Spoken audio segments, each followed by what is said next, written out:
उपनिवेशवाद और देहात। कक्षा 12 इतिहास का इस 10वें अध्याय में हम पहला वीडियो बना चुके हैं।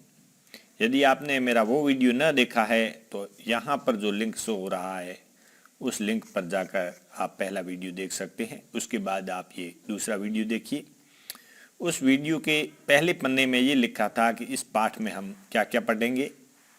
इसके बाद हमने पढ़ा कि किस प्रकार प्लासी के युद्ध से बंगाल में अंग्रेजी शासन की स्थापना हुई और नई राजस्व प्रणाली शुरू हुई। किस प्रकार नीलामी की जाती थी और इन महालों से किस प्रकार इस्तेमारी बंदोबस्त 1793 में कार्नवालिस ने किया। हमने ये भी पढ़ा कि ये व्यवस्था क्यों लागू की गई थी और इसमें किस प्रकार भू लगान अदा नहीं हो सका। हमने ये भी पढ़ा कि राजा शब्द का क्या अर्थ होता था। इसके बाद हमने ये पढ़ा था कि लॉर्ड कॉर्नवालिस ने किस प्रकार से ये व्यवस्था लागू की और इस व्यवस्था के पीछे ब्रिटिश अधिकारियों की क्या सोच थी। यह बंदोबस्त किसके साथ किया गया था और उसका क्या कर्तव्य था। इसके बाद हमने पढ़ा कि स्थायी बंदोबस्त और इस्तेमारी बंदोबस्त क्या होता है। आखिर में हमने ये पढ़ा था कि राजस्व राशि के भुगतान में जमींदार चूक क्यों गए थे।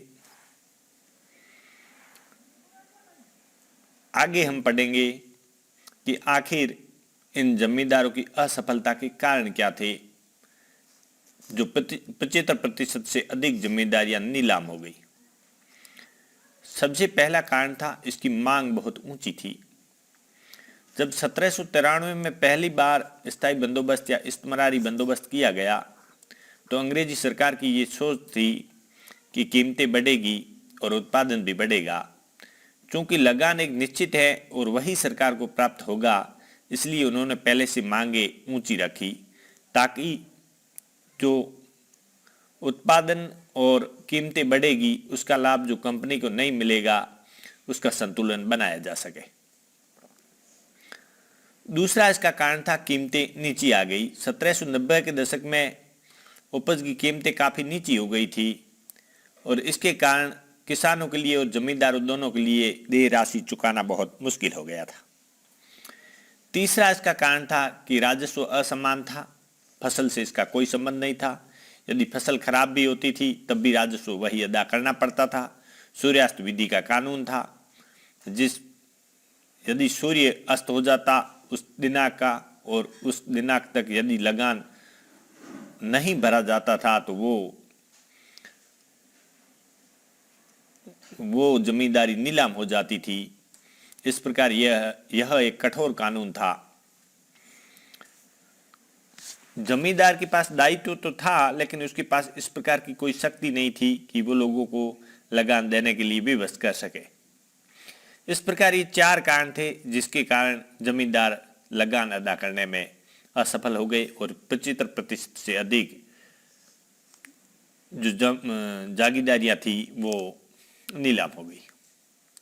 रैयत शब्द का अर्थ जनता से है और यहाँ रैयत शब्द का अर्थ अंग्रेजों ने किसानों से लिया और रैयत जो खुद काश्त नहीं करते थे बल्कि आगे उसको पट्टे पर दे देते थे, तो पट्टे पर लेने वाले रैयत को भी सिकमी रैयत कहते थे। कंपनी ने जमींदारों को नियंत्रित व नियमित करने के लिए बहुत सारे उपाय किए। उनकी सैनिक टुकड़ियां भंग कर दी, सीमा शुल्क समाप्त कर दिया, उनको कलेक्टर की देखरेख में रखा गया, उनका स्थानीय न्याय और पुलिस प्रशासन छीन लिया गया। इस प्रकार से जमींदारों के अधिकार सीमित कर दिए गए और इसे कलेक्टर कार्यालय के अंतर्गत कर दिया गया। राजस्व इकट्ठा करने के लिए जमींदार का अधिकारी जो गांव में जाता था उसको अमला कहते थे। ये अमला आपको परीक्षा में पूछा जा सकता है। जमींदारों के लिए क्या क्या समस्याएं थी। जमींदारों के लिए देय राशियों का भुगतान करना कठिन था क्योंकि किसान जानबूझकर भुगतान में देरी करते थे। एक जो नया वर्ग पैदा हो गया जिसे जोतदार, मुखिया, मंडल या तालुकदार कहा जाता था। ये धनी किसान थे और ये क्योंकि उनको पता था कि ये लास्ट डेट है और इस डेट के सूर्यास्त से पहले जमींदार को सारा लगान जमा करना है तो वे जानबूझकर इसमें परेशानी पैदा करते थे और लगान अदा नहीं करते थे। यदि इनके ऊपर जमींदार मुकदमा चलाता था तो न्यायिक प्रक्रिया बहुत लंबी थी और बहुत थका देने वाली थी। जैसे 1798 में वर्धमान में 30,000 से अधिक वाद लंबित थे। तो इसलिए हम समझ सकते हैं कि जमींदारों के सामने बहुत बड़ी समस्याएं थी। जोतदारों का उदय। जो धनी किसान थे उन्हें जोतदार कहा गया। ये स्वयं जमीन जोतते थे और अपनी अधिक जमीन को दूसरी रेत, जिसे सिकमी रेत कहते थे, उनको ये बटाई पर देते थे, जिसको अधियारो या बरगरदारों कहा जाता था। ये बटाईदार अपना खुद हल लाते थे, खेत में मेहनत करते थे और फसल के बाद उपज का आधा हिस्सा जोतदार को दे देते थे। इस प्रकार से एक नए वर्ग जोतदारों का उदय हुआ। ये जोतदार गांवों में ही रहते थे, जबकि जमींदार शहरों से आते थे। ये गरीब ग्रामवासियों के काफी नजदीक थे। दूसरे जमींदारों द्वारा गांव की जमा यानी लगान को बढ़ाने के लिए किए जाने वाले प्रयत्नों का ये घोर विरोध करते थे। गांव की जनता इन पर निर्भर थी। ये राजस्व के भुगतान में जानबूझकर देरी करते थे और इस प्रकार कोशिश करते थे ताकि जमींदार की जमीन नीलाम हो जाए और अंत में वे जोतदार ही उन जमीनों को खरीद लेते थे। इस प्रकार से नए जोतदार वर्ग का उदय हुआ। इन जोतदारों को हवलदार, गांटीदार या मंडल भी कहा जाता था।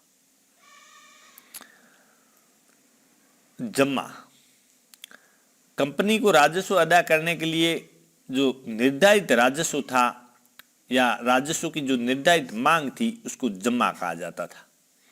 ये सवाल परीक्षा में पूछा जा सकता है। सिकमी रेत हम जानते हैं, जो जोतदार आगे अपनी जमीन बटाई पे देते थे, उस प्रकार के किसान, छोटे किसान सिकमी रेत कहलाते थे।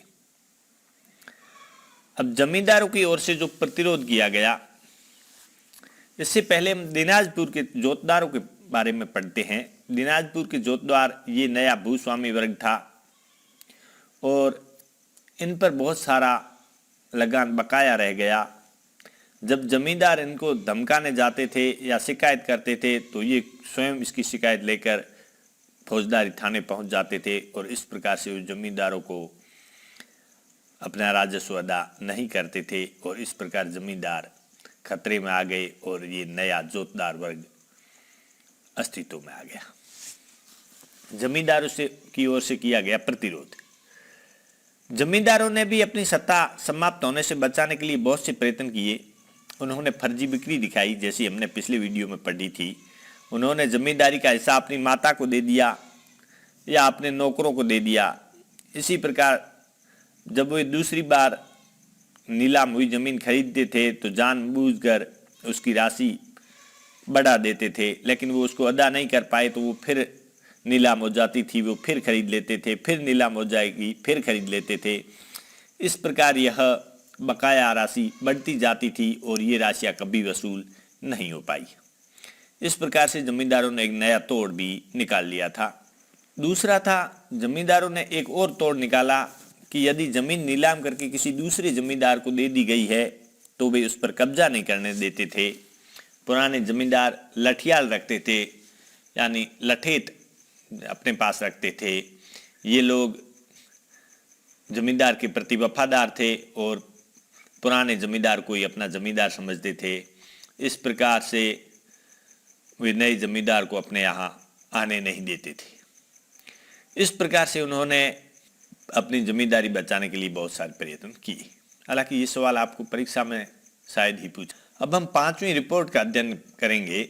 ये इससे पहले राजा मेहताब चंद और उनके द्वारा जो ये इस्तेमारी बंदोबस्त जब लागू किया गया था तब तेजचंद वर्धमान का राजा था और इसके बाद मेहताब चंद बने। तो ये मेहताब चंद का चित्र यहाँ बनाया गया है। आप इनको देखकर बता सकते हैं या पता लगा सकते हैं कि ये कितना राजसी जीवन व्यतीत करता था। 5वीं रिपोर्ट की बात करते हैं। सन 1813 में ब्रिटिश संसद में भारत से संबंधित या कंपनी के प्रशासन तथा क्रियाकलापों से संबंधित जो रिपोर्ट पेश की गई उसे 5वीं रिपोर्ट कहा जाता है। ये 1002 पृष्ठों की थी और इसके अंतिम 800 पृष्ठ परिशिष्ट थे, जो जमींदारों रैयतों की अर्जियां, भिन्न भिन्न जिलों के कलेक्टरों की रिपोर्टें आदि थी। ये 5वीं रिपोर्ट क्यों आई थी? क्योंकि उस समय ईस्ट इंडिया कंपनी भारत और चीन के व्यापार पर एकाधिकार रखती थी और बहुत से ब्रिटेन के लोग चाहते थे कि इस एकाधिकार में उनका हिस्सा हो और कंपनी का एकाधिकार समाप्त हो। वे निजी व्यापार करना चाहते थे क्योंकि इस व्यापार से इंग्लैंड को बहुत लाभ हो रहा था। तो हर व्यक्ति चाहता था कि भारत के साथ उसका व्यापार हो। देखिए, बेनामी शब्द बेनामी, बे यानी बिना, बिना नाम का यानी गुमनाम, और लठियाल का मतलब होता है वो व्यक्ति जिसके पास लाठी या डंडा हो। आज भी इसको हम लठेत कहते हैं। ये अंडुल राजमहल है। इस राजमहल में जमींदारों की रहन सहन की पतनोन्मुख वैभवशाली जीवन शैली पर एक सत्यजीत राय की फिल्म बनी थी, जलसागर। इस जलसागर में की रिकॉर्डिंग इस अंडुल राजमहल में की गई थी। 5वीं रिपोर्ट एक प्रवर समिति ने तय की थी, जो ब्रिटिश संसद में इस पर गंभीर वाद विवाद हुआ। और 5वीं रिपोर्ट को हम तर्कों और साक्ष्यों के आधार पर आलोचना के साथ हम स्वीकार करेंगे। बिना आलोचना के उसको स्वीकार नहीं किया जा सकता, क्योंकि ये सिर्फ कंपनी की सोच थी। इसमें कंपनी के कुप्रशासन की आलोचना करने पर के लिए ये रिपोर्ट तुली हुई थी और इसमें जमींदारी सत्ता के पतन का वर्णन भी अतिरंजित रूप से दिखाया गया है। ये 5वीं रिपोर्ट से उद्धृत कुछ अंश है। इसमें आप देख सकते हैं कि किस प्रकार दिखाया गया कि जमींदारी व्यवस्था कंपनी ने किस प्रकार से नष्ट कर दी।